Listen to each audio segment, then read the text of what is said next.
یہ ہم سب کے لیے مشعل راہ تھا کہ ہم زندگی میں جب بھی کوئی مشکل درپیش آئے، سفر کی مشکلیں آئیں تو سفر کربلا کو یاد کر لو، بیوہ ہو تو کربلا کی ان آقازادیوں کو دیکھو، بھائی کی شہادت ہے تو سیدہ زینب کا حوصلہ دیکھو، باپ کی موت ہے تو سیدہ سکینہ کا صبر دیکھو، شوہر کا مرنا ہے تو بی بی شہربانوں کی وفاداریاں دیکھو۔ یہ جتنے بھی معاملات ہیں یہ ہمارے لیے مشعل راہ ہیں، کیونکہ رب تعالیٰ نے قرآن کریم میں نبی کریم کی ذات کو یہ بتایا کہ آپ کی ذات تمام جہانوں کے لیے بہترین نمونہ ہے۔ تو ہر طرح کی قربانیاں، ہر طرح کے مصائب جب ہمیں پیش آئیں تو اگر ہم اپنی جبین کو اس در سے جوڑیں تو ہمیں ہر مصائب، ہر مشکل میں کس طرح رہنا ہے، کس طرح بیہیو کرنا ہے، یہ وہاں سے رہنمائی مل سکتی ہے۔ شجاعت صاحب، میں اب چاہوں گی آپ اس بات پہ روشنی ڈالیں کہ امام حسین علیہ السلام کی شہادت کا فلسفہ کیا ہے؟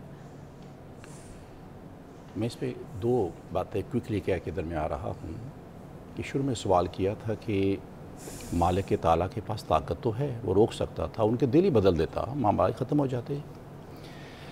لا یکلف اللہ نفسا الا وسعہا، کہ رب کائنات فرماتا ہے کہ میں ہر شخص کو اس کی کیپیسٹی کے مطابق اس پر میں بوجھ ڈالتا ہوں۔ اب یہاں پر جو ہیں وہ دو جو کریکٹرز ہیں، ایک طرف جو ہے یزیدی جو ہیں وہ انسانیت کی کسی آخری حد سے بھی نیچے گر گئے ہیں، جہاں انسان جو ہے اب آخری 3 دن جو ہیں، ان 3 دنوں کے اندر گھوڑے بھی، جانور بھی، کتے بھی اور دیگر جانور بھی پانی پی رہے ہیں، اور پانی بند کیا گیا کس کا؟ آل نبی کا۔ یعنی کہ یہ ذلت کی اور کم کجی انتہائی گری ہوئی سوچ یہ ہے۔ اور دوسری طرف دیکھیے کہ مختار ثقفی ایک کردار گزرا ہے، اس نے چن کے جو یزیدیوں کو مارا جہاں جہاں ملا۔ ایک شخص بھاگا جو ہے وہ آ رہا ہے اور ایک دروازہ کھولا، دیکھا اندر داخل ہو گیا وہ۔ اب وہ پھر جب اندر داخل ہو جاتا ہے تو دروازہ کھولا، اندر آیا تو اس نے کہا کہ دروازہ بند کر دیں، دروازہ بند کر دیا، اس کو اندر لگا کیا، اس کے پیچھے میرے جو ہے نا مختار ثقفی لگے ہیں، ایک کمانڈر تھے جو یزیدیوں کو چن کے مار رہے تھے۔ دروازہ بند کر دیا، اس کا یہاں رہو، کھاؤ پیو، اس کو رکھا، کھلایا پلایا، کچھ دن گزرے، اس نے کہا کہ بار امن ہو گیا، مجھے اب اجازت دیجیے، گھر والوں سے اجازت لے کے نکلنے لگا۔ کہا اچھا جی بسم اللہ۔ اس کو دروازہ چھوڑنے کے لیے گئے، جب دروازے کے چھوڑنے کے لیے گئے، یہ وہ جو آپ کا سوال ہے، جب دروازے کے پاس چھوڑنے کے لیے گئے تو اس نے کہا کہ لگتا ہے آپ نے مجھے پہچانا نہیں ہے۔ وہ گھر پتہ ہے کس کا تھا؟ وہ گھر امام حسین علیہ السلام کا تھا، اور یہ یزیدی بھاگتا گھر میں داخل ہو گیا، اور اندر سے دروازہ کس نے کھولا؟ امام زین العابدین نے کھولا۔ امام زین العابدین نے ان کو اپنے گھر میں رکھا، کھلایا پلایا، مہمان نوازی، کئی دن، 1 دن نہیں، 2 دن نہیں۔ اب ذرا آپ سمجھیے کہ ہمارا ظرف کیا ہے، ہمیں کوئی ذرا سی گالی دیتے ہم پورا جتھا لے کے پہنچ جاتے ہیں۔ انہوں نے پورے کے پورے خاندان کو قتل کر دیا ہے، اور آج وہ قاتل جو ہے گھر میں آ چکا ہے، اور اس کو رکھا۔ جب وہ جانے لگا، لگتا کہ آپ نے مجھے پہچانا نہیں ہے، تو امام فرماتے ہیں جب تو داخل ہوا تھا تو میں نے تجھے اسی وقت پہچان لیا تھا کہ تو فلاں یزیدی ہے اور تو نے ماسا کیا ظلم۔ تو اسے کہا پھر آپ نے مجھے اپنے گھر میں پناہ دی اور مجھے قتل ہونے سے بچایا، وہاں ہم نے کیا کیا؟ فرمایا کہ وہ ہے تمہارا ظرف، وہ ہے تمہاری تربیت، اور یہ ہے نبی علیہ السلام کے گھرانے کی تربیت، کہ اس کو قاتل کو گھر میں رکھ کر اس کی حفاظت کرنا اور قتل ہونے سے بچانا۔ یہ ہے بیسیکلی بنیادی طور پر فلسفہ اس کا، کہ جب تمہارے پر کوئی وقت آ جائے اور اس وقت تمہیں شو کرنا ہے اپنی ذات کو یا دین کے احترام کو، تو دین جو ہے وہ کیا ہے؟ وہ غالب ہے۔ ذات ہمارے ذاتی جو مفاد اور فائدے ہیں یہ بہت چھوٹی چھوٹی چیزیں ہیں اور ٹیمپریری ہیں۔ کیا بات ہے جی، بالکل۔ ایک بریک ہے، بریک کے بعد ہم جب واپس آئیں گے تو یہاں پر ہم بغدادی صاحب آپ سے جو ہے یہ پوچھیں گے، حضرت حر جو تھے وہ یزید کے لشکر میں تھے مگر ان کی زندگی بدل گئی، اور وہ زندگی کیسے بدلی اس پہ ہم آپ سے بیان لیں گے، ٹھیک ہے؟ ایک بریک کے بعد ویلکم بیک۔ اور میں نے جیسے سوال کیا تھا بغدادی صاحب سے کہ جو حضرت حر تھے ان کی زندگی بدل گئی جبکہ وہ آپ کو پتہ ہے کہ یزید کے لشکر میں موجود تھے، تو پھر یہ اہل بیت اور یہ سب کچھ کیسے بنے اور یہ سب کیسے ممکن ہوا؟ ان کی زندگی کیسے بدل گئی جبکہ کتنی آرام کی زندگی گزارے تھے، عیش کی زندگی گزارے تھے، کیا نہیں تھا ان کے پاس؟ ٹھیک ہے، طاقتور کے ساتھ تھے نا وہ، تو وہ کیوں ایسے آئے اور انہوں نے شہادت جو ہے شہید کی زندگی مطلب شہید ہونا پسند کیا؟ میں سمجھتا ہوں یہ بہت اہم ترین سوال ہے، اور آج کے پروگرام کے حوالے سے اور آج کی نوجوان نسل کو سوچ کی ڈائریکشن صحیح کرنے کے حوالے سے بھی یہ سوال کا جواب وہ سنیں۔ وہ یہ ہے کہ جب امام علی مقام کا قافلہ آ رہا تھا تو آپ کوفہ کی طرف آ رہے تھے، آپ کا رخ کوفے کی طرف تھا، کربلا کی طرف نہیں تھا۔ تو پہلا لشکر جو ابن زیاد نے گورنر کوفہ نے بھیجا ہے حضرت امام علی مقام کو پکڑنے کے لیے یا ان کے قافلے کا راستہ روکنے کے لیے، وہ جناب حر 1000 کا لشکر لے کے آئے ہیں، جس کے سپہ سالار خود حضرت حر تھے۔ ٹھیک ہے، جب یہ آ گئے ہیں اور امام علی مقام کا انہوں نے راستہ روک لیا ہے تو حضرت امام علی مقام نے اپنا راستہ تبدیل کرنا چاہا۔ جب تبدیل کرنا چاہا تو حضرت حر اس طرف سے بھی آ گئے، اس جہت سے بھی آ گئے، اس رخ سے بھی آ گئے۔ جب وہ ہر طرف سے گھیر رہے تھے تو امام علی مقام نے ایک جملہ ارشاد فرمایا۔ آپ نے فرمایا، اے حر، تجھے تیری ماں روئے، تو نہیں جانتا کہ تو اپنے دور کے سب سے بہترین شخص کو روک رہا ہے، تو نبی آخر الزمان کے اس نواسے کو روک رہا ہے کہ جس کی زبان اقدس کو حضور اپنے منہ میں لیا کرتے تھے، جس کے لعاب دہن کو حضور چوسا کرتے تھے، جس کے حضور گردن پر، چہرے پر، پیشانی پر بوسے لیا کرتے تھے اور فرمایا کرتے تھے ہما ریحانتا یا من الدنیا، یہ دنیا میں میرے پھول ہیں، آپ تم حضور کے پھولوں کے ساتھ ایسے کر رہے ہو، تیری ماں تجھے روئے۔ اس نے کہا، اے حسین، آج تو طاقت میں کم ہے اور میں طاقت میں بڑھ کر ہوں، لشکر میرے ساتھ ہیں، کمانڈر میں ہوں، میں چاہوں تو تجھے اس سے بڑا جواب دے سکتا ہوں نہیں، لیکن میں آپ کی والدہ مکرمہ کا حیا کرتا ہوں، میں سیدہ کائنات کا حیا کرتا ہوں، تو میں ان کے بارے میں کوئی بات نہیں کرنا، آپ کی ماں کے بارے میں میں کوئی بات نہیں کرنا چاہتا۔ میں یہ سمجھتا ہوں کہ یہ ایک جملہ تھا جس نے جناب حر کی زندگی کو بدل دیا۔ سیدہ کونین سلام اللہ علیہا کی جو آپ نے وقار کی بات کی، جو آپ نے ان کی عصمت کی بات کی اور ان کے عظمت کی بات کی، تو اس کی عظمت اور محبت کی وجہ سے اللہ رب العزت نے حر کے دل میں یہ بات ڈالی۔ جب وہ گھیر کر مقام کربلا پہ لے آیا نا، حضرت امام علی مقام کو حر لے کے آیا تھا، جب آ گئے 2 دن گزرے، 3 دن گزر گئے، حضرت امام علی مقام کے پیچھے نمازیں بھی پڑھ رہے تھے، تو پیچھے سے عمر بن سعد بدبخت کو ابن زیاد نے مزید لشکر دے کر بھیجا کہ حر کچھ نہیں کر رہا، تم جاؤ اور جا کے حسین پر سختی کرو۔ وہ آ جاتا ہے، مزید 4 دن گزر جاتے ہیں، مذاکرات اور ڈائیلاگ ہو رہے ہیں، پھر کیا ہوتا ہے کہ شمر شرارت کرتا ہے اور وہ جا کے یزید ابن زیاد کو کہتا ہے، لگتا ہے یہ لوگ حسین پر نرمی کرنا چاہتے ہیں، تو آپ اس کو سختی کریں، آج اگر حسین کو چھوڑ دیا تو امام پھر کبھی ہمارے نرغے میں نہیں آئیں گے، پھر خطرناک ہو جائیں گے۔ تو پھر شمر خط لے کے جاتا ہے عمر بن سعد کے پاس اور جا کے کہتا ہے کہ یا تو تم حسین پر چڑھائی کرو یا پھر اپنے قافلے کی جو اختیارات ہیں سپہ سالاری وہ مجھے دے دو، کمانڈ ہمیں دے دو۔ تو اس وقت جب حضرت حر دیکھتے ہیں کہ یہ تو واقعتاً فیصلہ کر چکے ہیں، بلکہ وہ پوچھتے ہیں، اے بدبختو، تم واقعی یہ فیصلہ کر چکے ہو کہ حضرت امام حسین کے ساتھ قتال کرو گے، ان کی گردنیں اڑاؤ گے، ان کے ساتھ لڑائی کرو گے؟ انہوں نے کہا ہم یہ فیصلہ کر چکے ہیں۔ وہاں وہ سیدہ کائنات کا جو ادب تھا، ادب کا وہ جملہ کام آ گیا اور اللہ رب العزت نے حضرت حر کے دل کی دنیا کو بدل دیا۔ وہ جہنم کے گڑھے پر کھڑے تھے، اللہ پاک نے وہاں سے نکالا، سیدہ کائنات کے ادب کے صدقے انہیں جنت کی وادیوں میں لے آئے۔ حر نے ایڑی ماری، ساتھ اپنے بھائی مصعب کو لیا، ساتھ اپنے غلام کو لیا، تینوں آ کے سیدنا امام علی مقام کے قافلے میں کھڑے ہو گئے اور آ کے عرض کرتے ہیں، مولا ہم ہی وہ بدبخت ہیں جن کی وجہ سے آپ آج یہاں کربلا میں موجود ہیں، کیا آج ہمیں معافی تلافی ہو سکتی ہے؟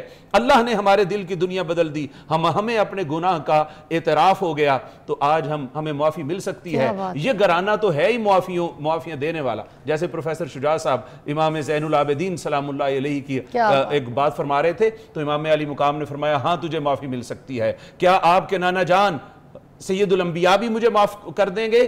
تو امام علی مقام نے فرمایا وہ بھی تجھے معاف فرما دیں گے۔ تو میرا نام حر ہے، کیا واقعی مجھے جنتیں بھی مل جائیں گی؟ تو آپ نے فرمایا انت حر فی الدنیا والآخرہ، جا تجھے دنیا و آخرت میں ہر قسم کے عذاب سے آج آزادی دی جاتی ہے۔ تو جب یہ کہا اور اس کو قافلے میں ایکسپٹ کر لیا امام علی مقام نے، آپ نے فرمایا حر آ جاؤ، گلے لگو آ کر۔ انہوں نے حضرت حر نے عرض کی کہ امام علی مقام اب چونکہ حر کی وجہ سے آپ تکالیف میں مبتلا ہوئے ہیں، اجازت دیں کہ آپ کی طرف سے پہلی شہادت اور پہلا خون جو آپ کے قدموں پر قربان ہو وہ بھی حر ہی کا ہو۔ آپ نے اجازت دی تو حضرت حر جا کے پہلے شہید ہیں قافلہ کربلا اور قافلہ حسینی کے۔ میں آج کی نوجوان نسل کو اور پاکستانی یوتھ کو اور نسل کو یہ کہنا چاہ رہا ہوں کہ حسین علمبردار تھے، حق کے، باطل کے خلاف کھڑے ہونے کے، جد و جہد کے، طاقت کو للکارنے کے، غصب کے، قبضے کے خلاف کھڑے ہونے کے۔ اور یزید علمبردار تھا امت کو توڑنے کا، امت میں بدی کو رواج دینے کا۔ امام اس کے خلاف کھڑے ہوئے اور حضرت حر امام کے ساتھ مل گئے۔ وہ تھے یزیدیوں کے خلاف، وہاں پہ پیسہ بھی تھا، مال بھی تھا، جاہ و منصب بھی تھا، مگر انہوں نے اس کو نہیں دیکھا، قربانی دی، حسینی قافلے میں آ کے ہمیشہ کے لیے امر ہو گئے۔ آج یزید کے ساتھ نام نہیں آتا، حضرت حر کا جب نام آتا ہے وہ حسین کے نام آتا ہے۔ اور حضرت حسین علیہ السلام نے جو قربانی دی ہے میں یہ سمجھتا ہوں، اور حسینیوں نے جو قربانی دی اس کو اس شعر سے زیادہ کون واضح کر سکتا ہے کہ دنیا کے سب یزید اسی غم میں مر گئے، دنیا کے سب یزید اسی غم میں مر گئے، سر مل گیا حسین کا بیعت نہیں ملی۔ تو یہ حسینیت ہے کہ آپ کو جو قربانی دینی پڑے، مال کی، جان کی، اولاد کی، گھر بار کی، منصب کی، جاہ کی، ہر طرح کی قربانی دے دیں مگر دین پر آنچ نہ آنے دیں۔ یہ حسینیت ہے۔ کیا بات ہے، سبحان اللہ۔ تفسیر میں چاہوں گی، واقعہ کربلا کی بات ہو رہی ہے تو اسی پہ کچھ اگر آپ ہمیں کوئی کلام سنا دیتے۔ ابھی ہمارے معزز جو مہمان ہمارے ساتھ اساتذہ کرام بیٹھے ہیں، شجاعت صاحب بیٹھے ہیں، ڈاکٹر صاحب بیٹھے ہیں، بغدادی صاحب، انہوں نے جناب بیمار کربلا جناب سجاد کا ذکر کیا، تو انہی کی عظمت میں ایک نوکری پیش کرنا چاہوں گا۔ جی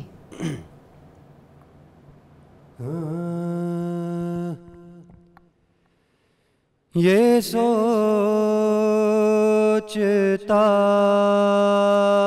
ہوں کہ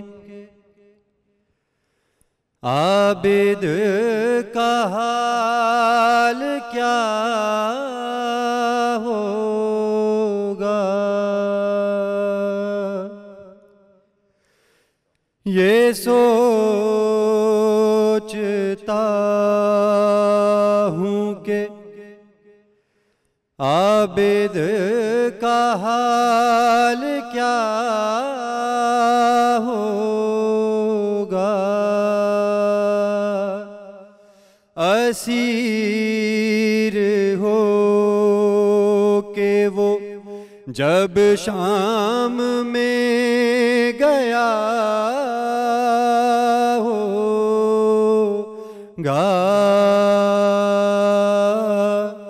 یہ سوچتا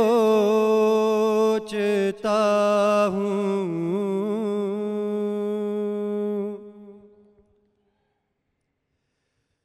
سنا ہے شام میں جاتے ہی خون رونے لگا،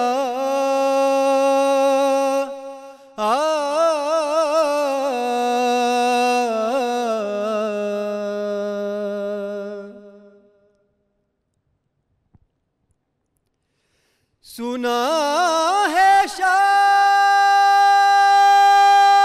میں جاتے ہی خون رونے لگا،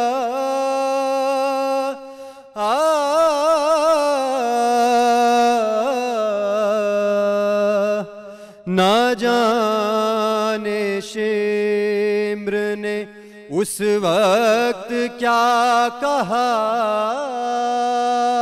ہوگا، یہ سوچتا ہوں۔ جی ہمیں سید واجد بخاری صاحب نے بھی جوائن کیا ہے، نوحہ خواہ ہے، اور آج ہم ان سے بھی جو ہے کوئی کلام سنیں گے انشاءاللہ۔ میرے پاس ٹائم ویسے بہت شارٹ ہے، میں چاہوں گی کہ آپ لوگ مجھے اس کا ضرور جواب دیں کہ کربلا کے میدان میں جو لوگ آگے بڑھ بڑھ کے شہادتیں پیش کر رہے تھے تو وہ کیا ایک کیفیت تھی، وہ کیا نظام تھا؟ اس میں شہزادوں کے شہزادے ہی تھے آگے، اور اگر زینب سلام اللہ علیہا کے 2 بچے دیکھتے ہیں اون اور محمد، یہ زینب سلام اللہ کے 2 بیٹے ہیں، امام حسین علیہ السلام کے علی اصغر اور علی اکبر، اور ایک جو صاحبزادے ہیں وہ ہیں امام حسن علیہ السلام کے قاسم۔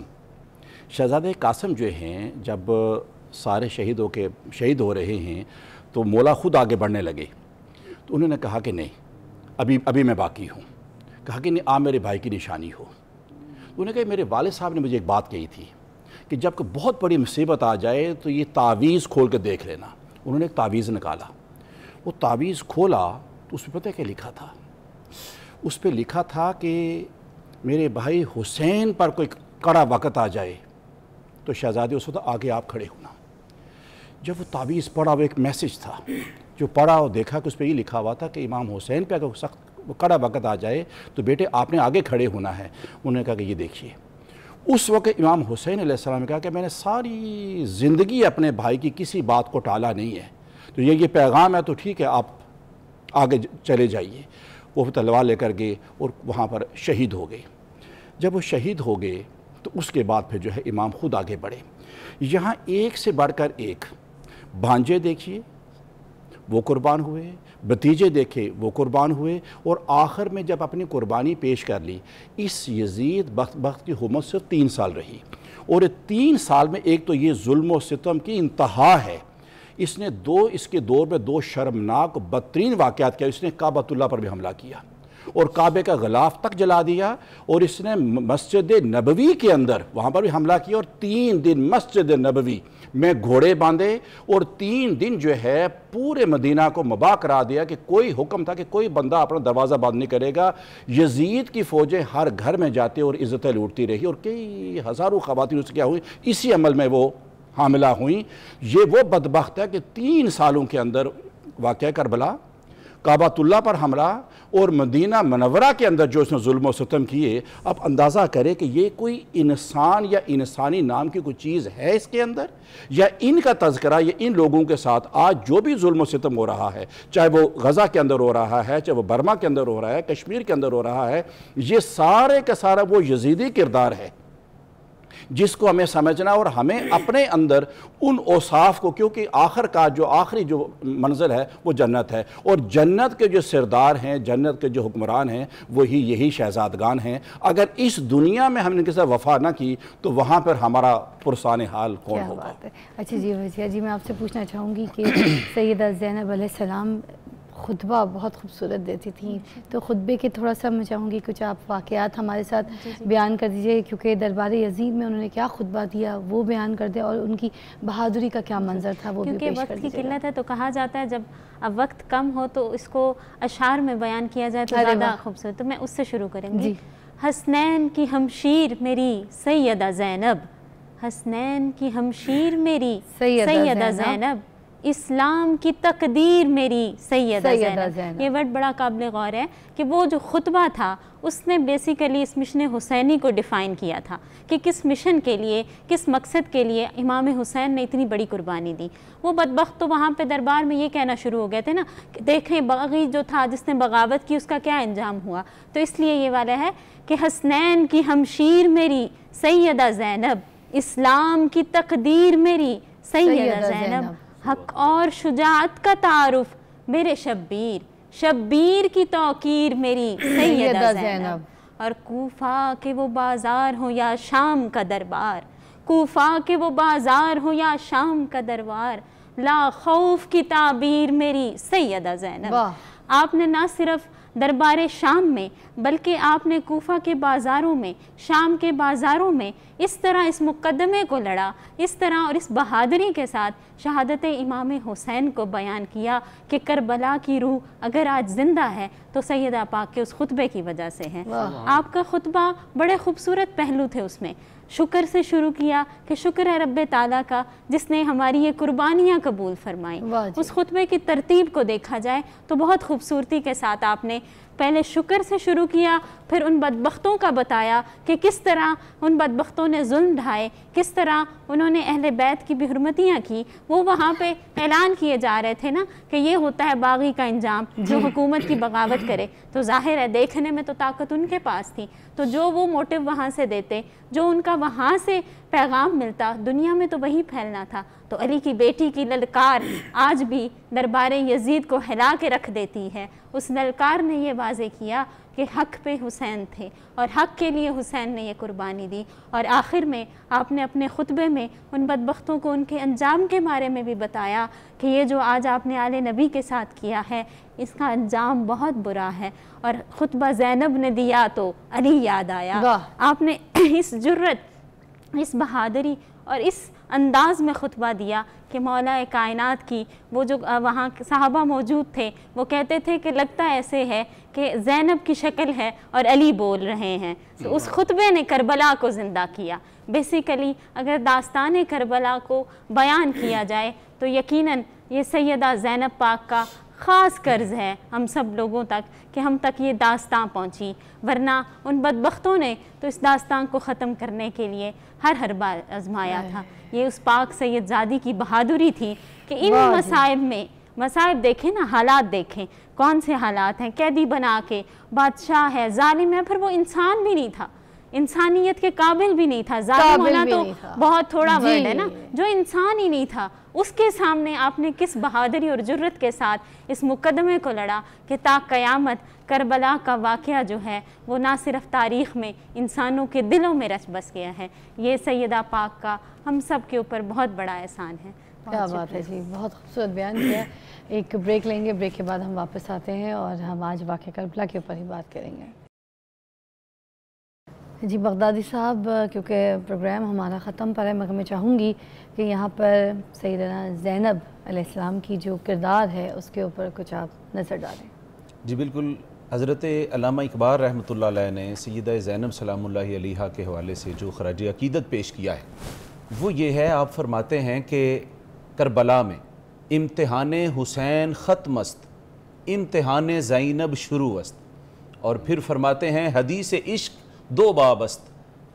اگر حدیث کتاب عشق کو پڑھا جائے تو اس میں صرف دو ہی عنوان ہیں، اس کے دو ہی باب ہیں، یک حسین رقم قرد و دیگر زینب۔ ایک حسین نے وہاں خون دے کر رقم کیا ہے اور دوسرا سیدہ زینب سلام اللہ علیہا کی جرت و استقامت نے رقم کیا ہے۔ پھر فرماتے ہیں کہ ترویج دین گرچہ بقتل حسین شود، اگر دین کی ترویج جناب امام علی مقام کی شہادت سے ہوئی ہے لیکن تکمیل آن بموی پریشان زینب است، لیکن اس دین کی تکمیل جو ہوئی ہے وہ جناب زینب سلام اللہ علیہا کے خطبوں سے، جرت، بہادری اور شجاعت سے ہوئی ہے۔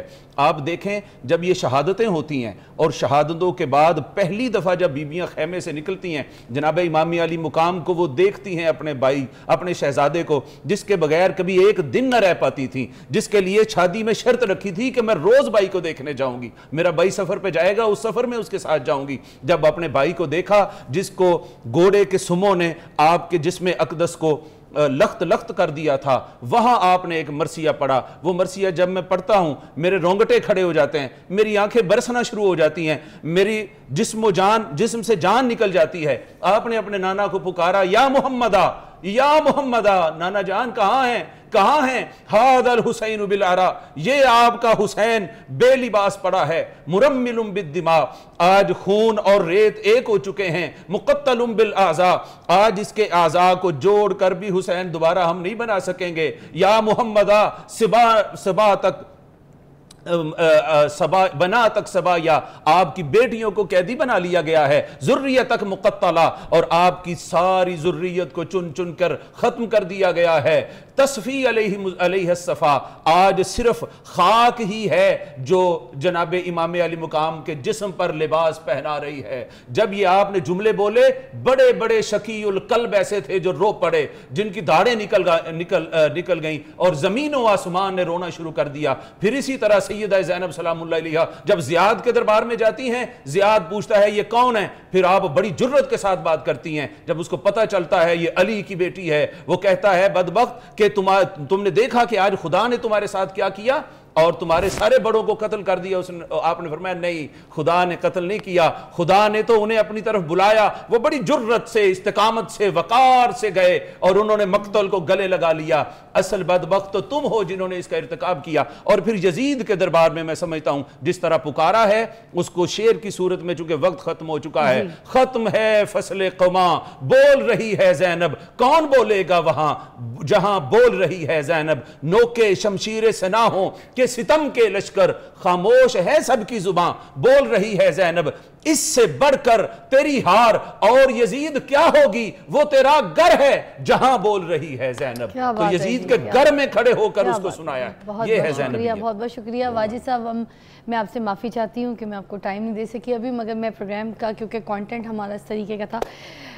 وجیہ جی آپ سے ریکویسٹ ہے, آپ نے بڑے خوبصورت خوبصورت شعروں میں نا ہمیں واقعہ بیان کیا ہے پورا. آپ کا بھی یہ شعر بہت خوبصورت ہے, مگر میں شجاعت صاحب آپ کی بھی اجازت سے میں چاہوں گی پروگرام کا آغاز جیسے آپ نے خوبصورتی سے کیا تھا اسی طرح اختتام بھی جو ہے یہ خوبصورت شعر کے ساتھ اگر آپ کریں اسی موقع پہ. جو آپ کہہ رہی ہیں کہ وہ ریکارڈ نہیں ہوئے کیونکہ سیدہ زینب کی نہیں, آپ آگے مجھے میں چاہوں گی اور جو ہم یہاں پہ بیٹھ کے بھی سن سکیں. جی